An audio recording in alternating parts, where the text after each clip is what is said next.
I have the privilege of bringing the first three messages from this book of Ecclesiastes that we've been in. I bring most of the depressing ones, most of the ones that are challenging in that way, and then Devi will take you on the next several weeks because he has a better smile than I do.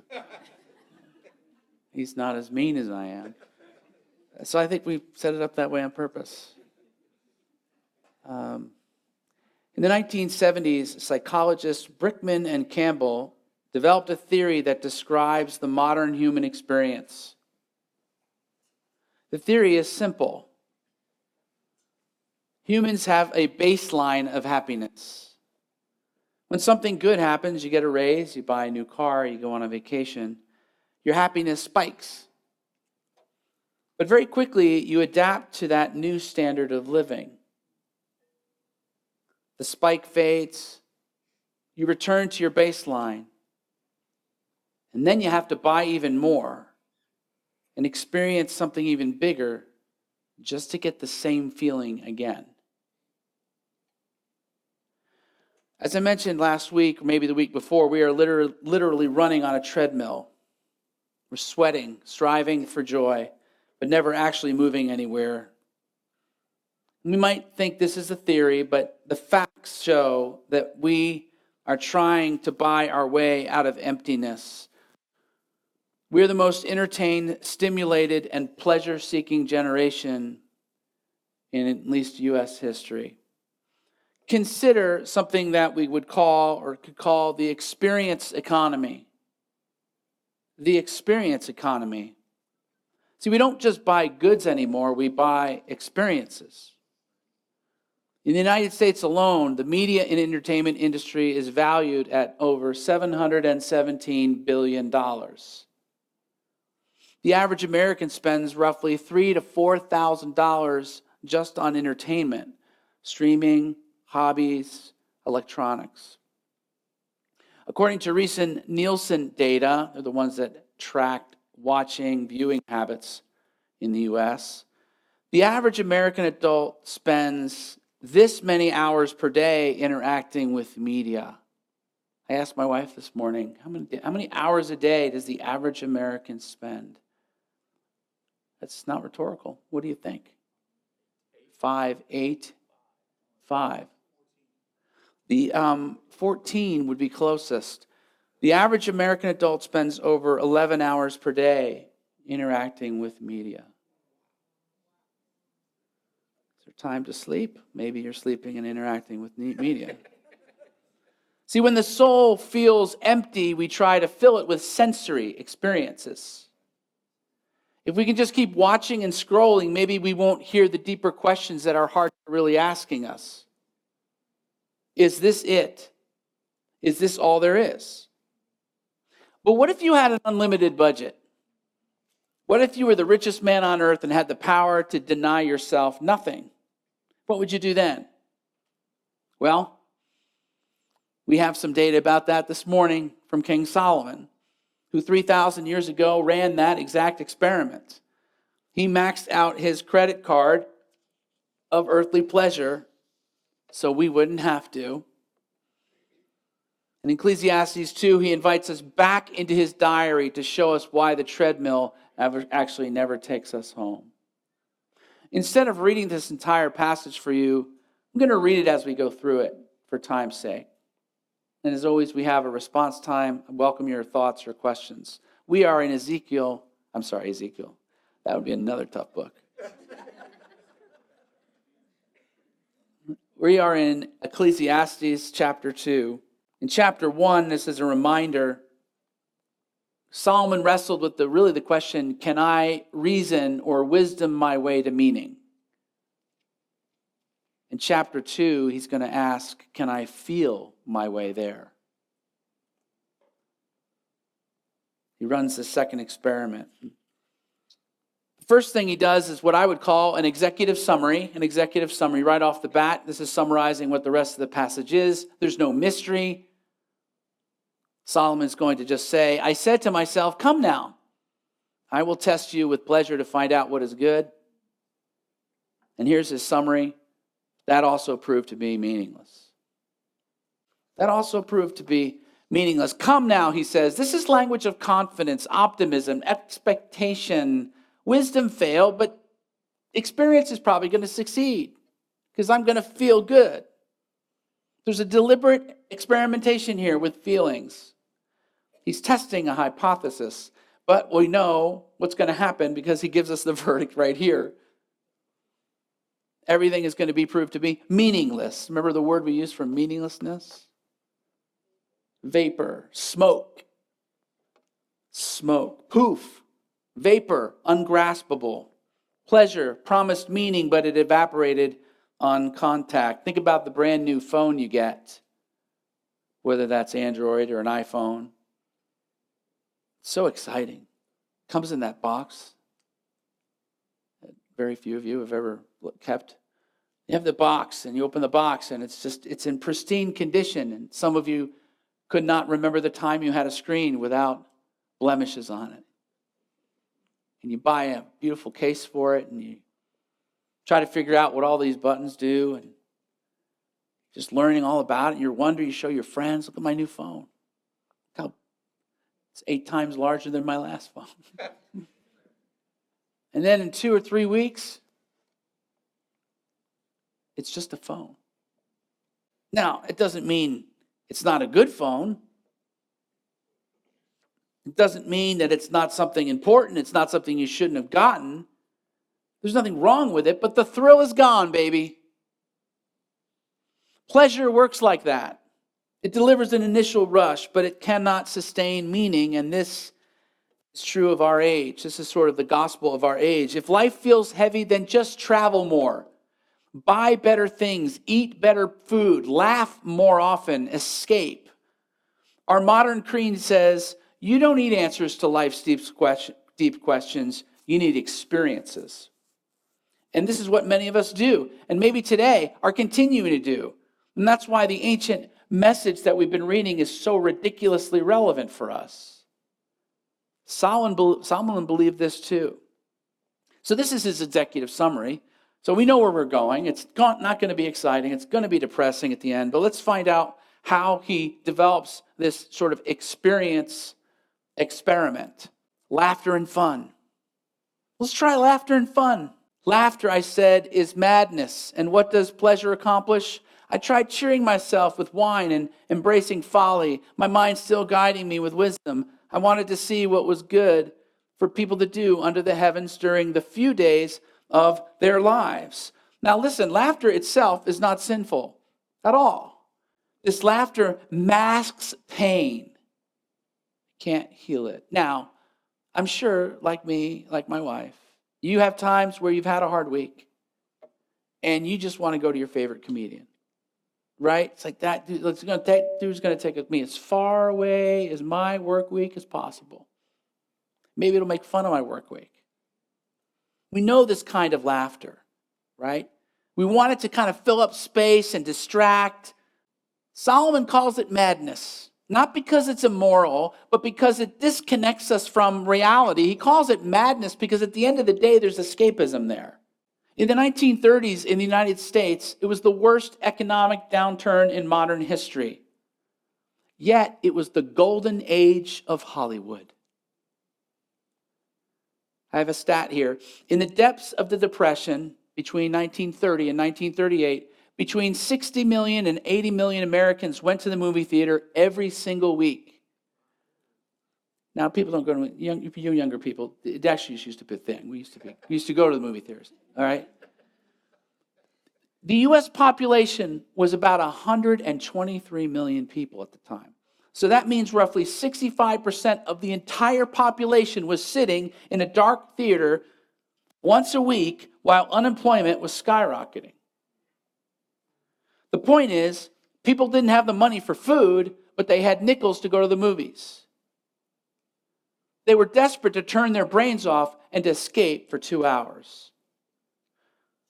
We saw the exact same pattern when the housing market collapsed in 2008.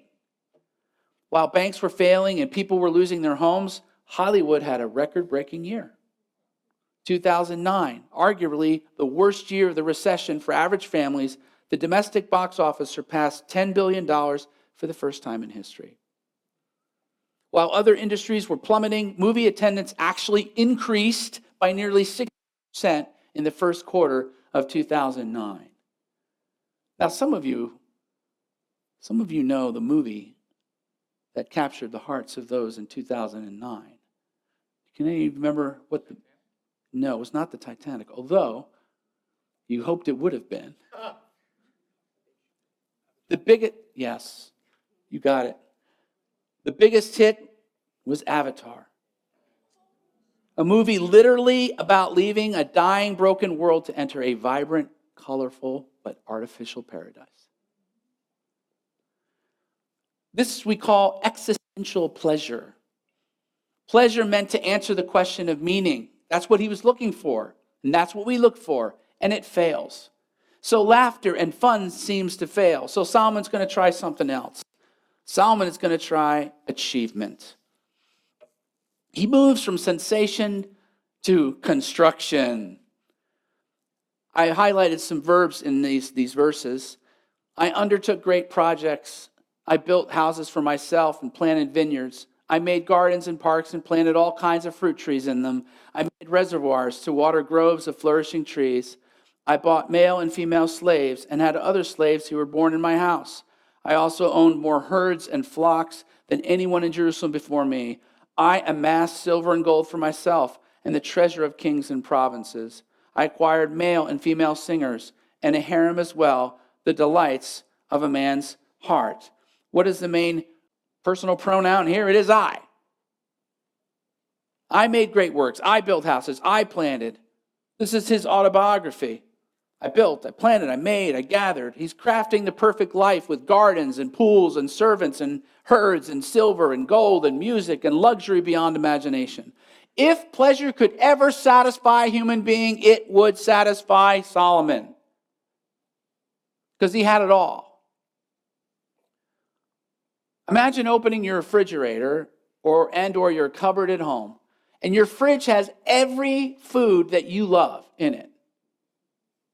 Like all your favorite foods. And the pantry's filled with all your favorite carbs, or whatever.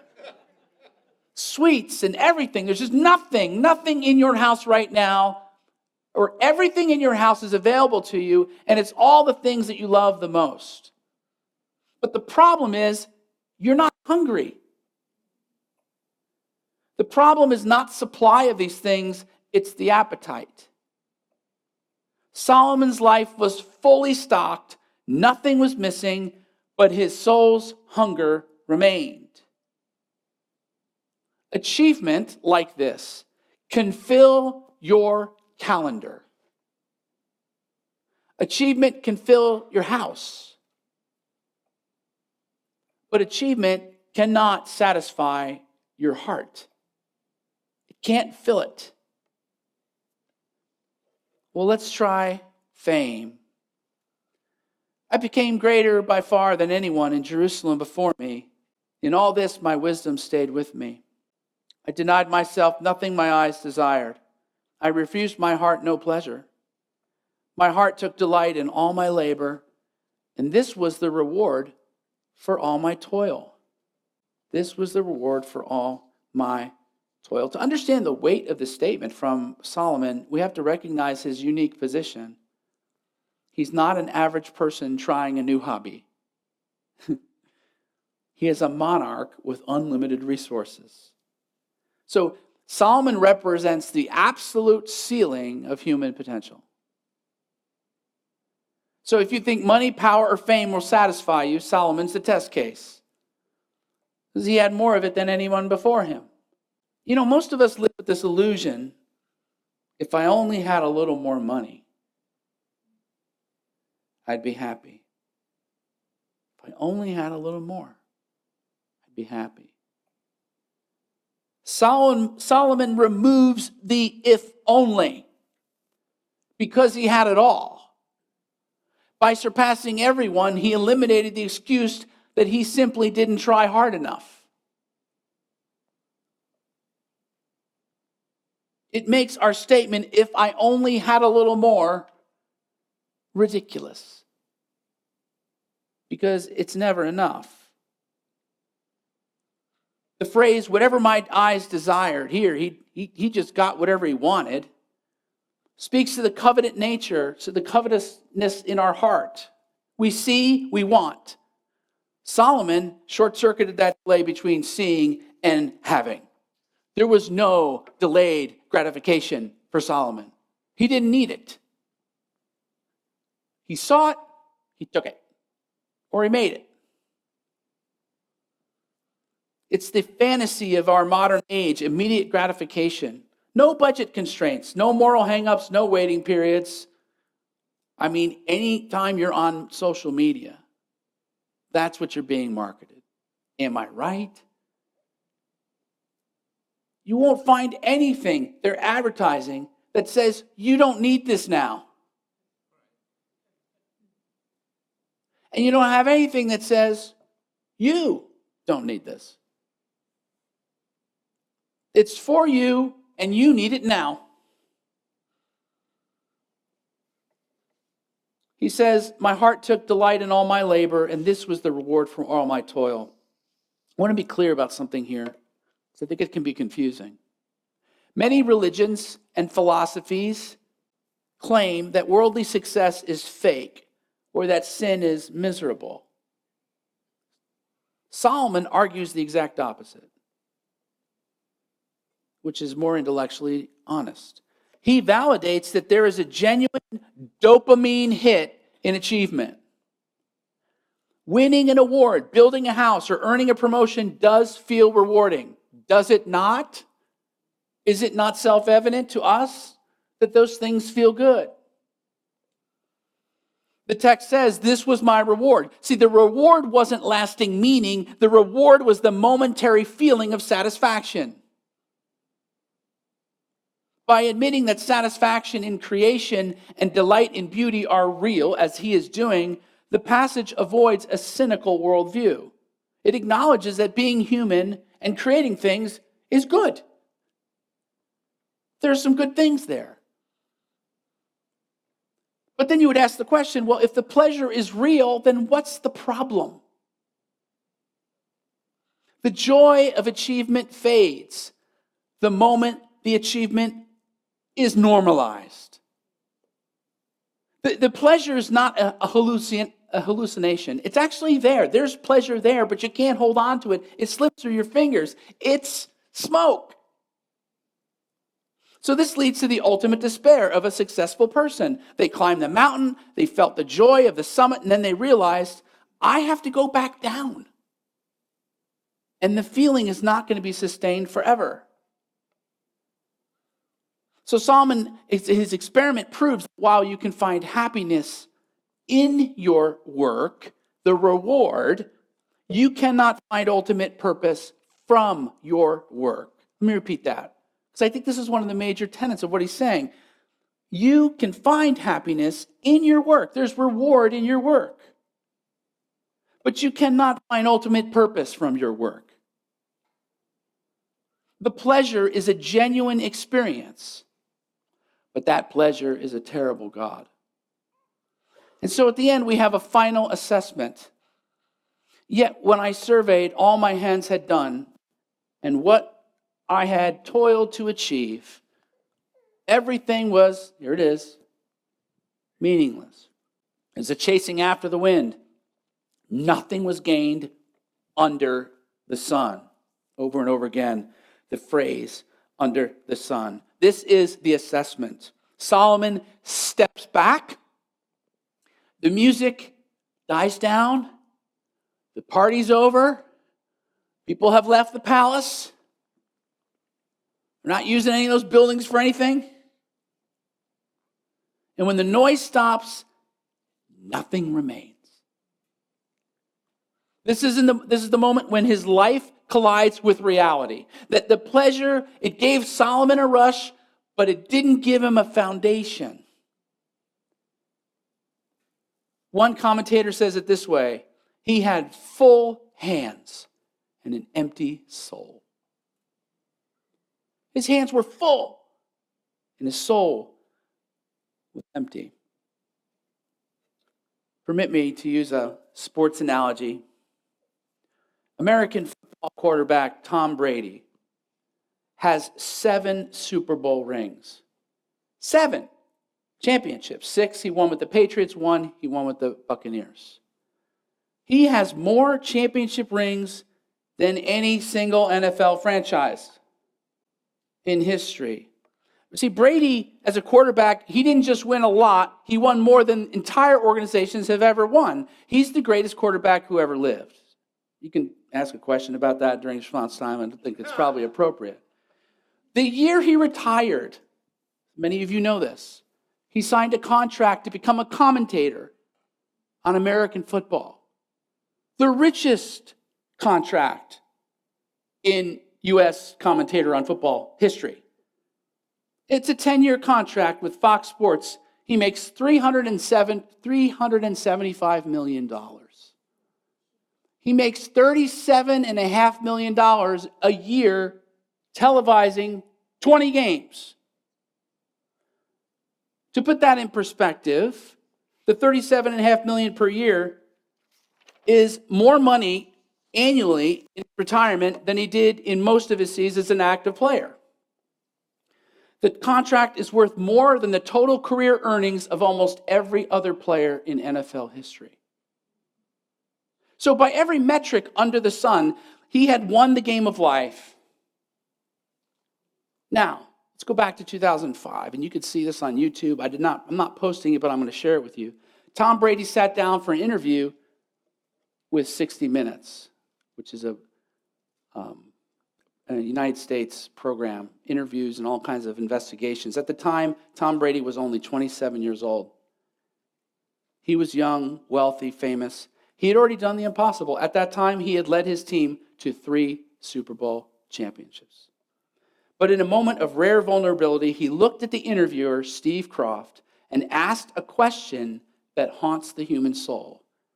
This is what Brady said, unsolicited. This was not a response to a question. It's on the screen. Why do I have 3 Super Bowl rings and still think there's something greater out there for me? I mean, maybe a lot of people would say, hey man, this is what is. I reached my goal, my dream, my life. Me, I think, God, it's got to be more than this. I mean, it can't be what it's all cracked up to be. To which the interviewer said, what is the answer? And Brady said, I wish I knew. I wish I knew. And that man went on to win 4 more Super Bowls. I wish I knew. I wish I knew. Do you hear the echo of Ecclesiastes? Solomon says, I became greater by far than anyone in Jerusalem, yet when I surveyed all my hands had done, everything was meaningless. Tom Brady realized at 27 years old what Solomon realized 3,000 years ago. You can win the whole world and still have no joy. The rings, they're real, but they can't heal his heart. The victory is real, but the satisfaction is vapor. This is Ecclesiastes chapter 2. So let's diagnose this real quick. Here's the big idea this morning. Pleasure apart from God promises joy, but cannot deliver it. Because the human heart was not created to live on pleasure. It was created to rest in God. Pleasure apart from God promises joy. It can't deliver because the human heart was not created to live on pleasure. It was created to rest on God. So I ask the question, why does pleasure fail? Why does it fail? Because number one, it was never meant to be ultimate. God isn't against pleasure, but it was never meant to be ultimate. Solomon is not rejecting joy. He's testing whether joy can be found without reference to God. And his conclusion is simple and sobering. Pleasure on its own cannot carry the weight of meaning. It fails us. Pleasure is a good gift, but it's not the final destination. It was meant to point to something beyond itself. Pleasure functions like a signpost on the road. It tells you where that you're headed in the right direction, but it was never meant to be where you would stop. So there is something to pleasure, but you don't stop there. When we ask pleasure to do what only God can do to give us identity, security, and lasting satisfaction, it collapses under that weight. It can't hold that weight for us. That's why Augustine famously prayed, "Our hearts are restless until they find their rest in you." The problem is not that we enjoy pleasure too much. The problem is we expect it to do what it was never designed to do. There is nothing wrong with pleasure. It just is not going to do what you think it's designed to do. Why does pleasure fail? Number two, because the human heart is eternal. We talked about this last week. There's a lot of repetition in Ecclesiastes, and that's good because we need to learn it and understand it. You cannot satisfy an eternal soul with temporary experiences. You can't do it. Your soul's eternal. Why is that joy? Why does that exaltation? Why does that amazing feeling not satisfy you? Because you were designed for that thing to never end. You weren't designed for it to be temporary. The Bible tells us that God has set eternity in the human heart. This means there's something about us that always reaches beyond the moment. We don't just want pleasure, we want lasting pleasure. We don't just want happiness, we want happiness that can't be taken away. We want experiences to last forever. We want these moments to carry an eternal weight that just can't do it. See, pleasure whispers, "This will be enough. This will be enough." But it never is. Grace, on the other hand, doesn't promise endless moments. It promises an enduring relationship with eternal God. That's why pleasure leaves us restless, but grace brings rest. One fades by design, the other lasts by nature. Third, why does it fail? This is, again, a repeating of the previous chapter. Because life under the sun is a closed system. Solomon's constant refrain, under the sun, under the sun. It describes a world where God's sovereign rule is ignored. It's bracketed out. It's not acknowledged. It's a world without transcendence. There's no final resolution. There's no ultimate interruption of anything. In a closed system, pleasure can't save you. It can distract you, but it can't redeem you. Pleasure, like wisdom of chapter 1, is trapped under the curse of Genesis 3. It's trapped. Every experience has an expiration date, right? Every thrill fades. Every high returns you to the same place you started. That's why Solomon says there's nothing to be gained under the sun. But Christianity makes a stunning claim. Stunning. That God has broken into the system. Into the closed system, Christ has come. Solomon hosted feasts, right? But he could not fill the soul. Yet Jesus comes eating and drinking. And he declares, "Blessed are those who hunger and thirst for" what? Righteousness. Why? For they shall be what? Satisfied. Solomon chased joy. Jesus is joy. Solomon consumed pleasure. Jesus offered himself.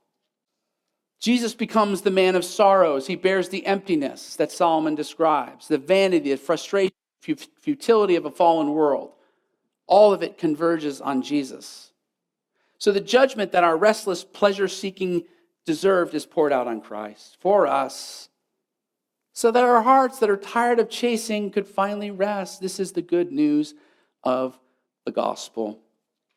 It's the good news of the gospel. Jesus is no longer a reward to be earned. Joy is no longer a reward to be earned with Jesus. It's a gift to be received. With Jesus, pleasure is restored to its proper place, not a God, but grace. And with Jesus, meaning is no longer achieved through our effort, but it's received through faith. Let me say this as we close. Ecclesiastes 2 is not cynical. I know some of you are reading Ecclesiastes and think this is pretty cynical. It's not cynical. God's word is not cynical. It is merciful. It's telling us you can't go there and get what you want. Do you see his mercy in that? It's a mirror. Let me show you what you're like. Ding. What are you getting out of that? How does that feel? Ding.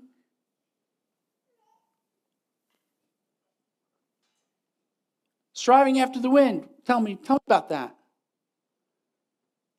It is to be a merciful piece of literature that tells us that you don't need any more experiences, friends. You don't. You don't need better distractions. You don't need to run the experiment yourself. Christ invites us off of the treadmill. Someone needs to open a Bible for me and read Matthew 11, 28 to 30. Read it out loud. I did not get it on one of the slides. Matthew 11, 28 to 30, with a loud, booming voice. Go for it.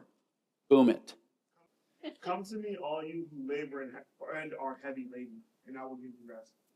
Take my yoke upon you and learn from me, for I am gentle and lowly in heart. And you will find rest for your souls, for my yoke is easy and my burden. Yes. Jesus leads us not into boredom, but to rest. Jesus leads us not into denial, but into joy. Joy that is above the silence, survives the silence. He doesn't lead us to emptiness, but into fullness that can't be taken away. I would say it this way as we close and have time of response. Wherever your heart wants to go, I think one of the biggest barometers of the mornings, even if you're not a morning person, I'm not a morning person. Where do you go in the morning? What are you looking for in the morning? Or where do you go in the stress? When you had a hard conversation with a coworker, or you got mad at your spouse, where do you go in that moment? Because many of us go to denial. Many of us go to someplace else to get our mind off of that thing. We don't want to face reality. That was too hard. That was too painful. What Solomon is saying is, chapter 2, experiences that you seek to distract you is smoke. It is chasing after the wind. It is denial of the pain that you have in your life over something that you've got to deal with. That you just have to deal with. One last thing. There are times when I've had conversations with people and they're sharing their stories of pain in their life. And they share those stories and they share them with a smile on their face. And oftentimes this is a defense mechanism. That the story they're sharing or how they're talking about something, they have a smile on their face. And I think, well, it just seems to be not reflecting the reality of the story that you're sharing. That there's something going on that you want to believe or think that this was okay. That this wasn't painful. And so the package that the story is coming in doesn't seem to represent the story itself.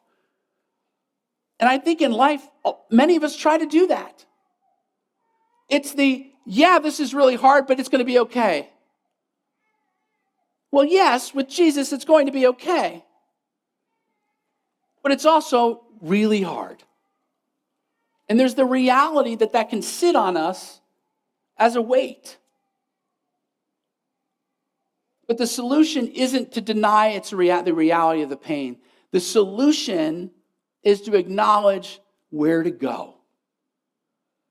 One of the most frustrating passages in the scriptures, to me, is when people start leaving Jesus. Because Jesus is teaching stuff that nobody understands. Unless you eat of my flesh and drink of my blood, you will have no life within you. And people are like, what? What you talking about, Jesus, right? And the disciples are like, they're watching all these people leave. And then Jesus turns to Peter and he says to Peter, well, what about you? And Peter, smart guy, you remember what he says? He's like, where are we going to go? Right? Where are we going to go? You have the words of eternal life. And I think in that moment, Peter was saying, I don't see a better alternative. I don't think Peter was saying, wow, I'm not going anywhere because everything that you say is perfectly clear to me. I think he was saying, I'm stuck. Solomon tells you and me that we're stuck. Chapter 1, stuck. Wisdom. Chapter 2, experience, stuck. You and I are stuck. So you could try something else, but Solomon and this book of Ecclesiastes should hem you in and say, you know what? I don't know what this pleasure stuff's about. I don't question this book, but here's what I do know. Something better than Solomon is here, and that's Jesus. And I'm not seeing anything else out there that's going to satisfy my soul. And that's what ought to hem us in. And I think that's the book, Ecclesiastes. It's depressing. It's despairing. And yet, we're stuck. We're stuck.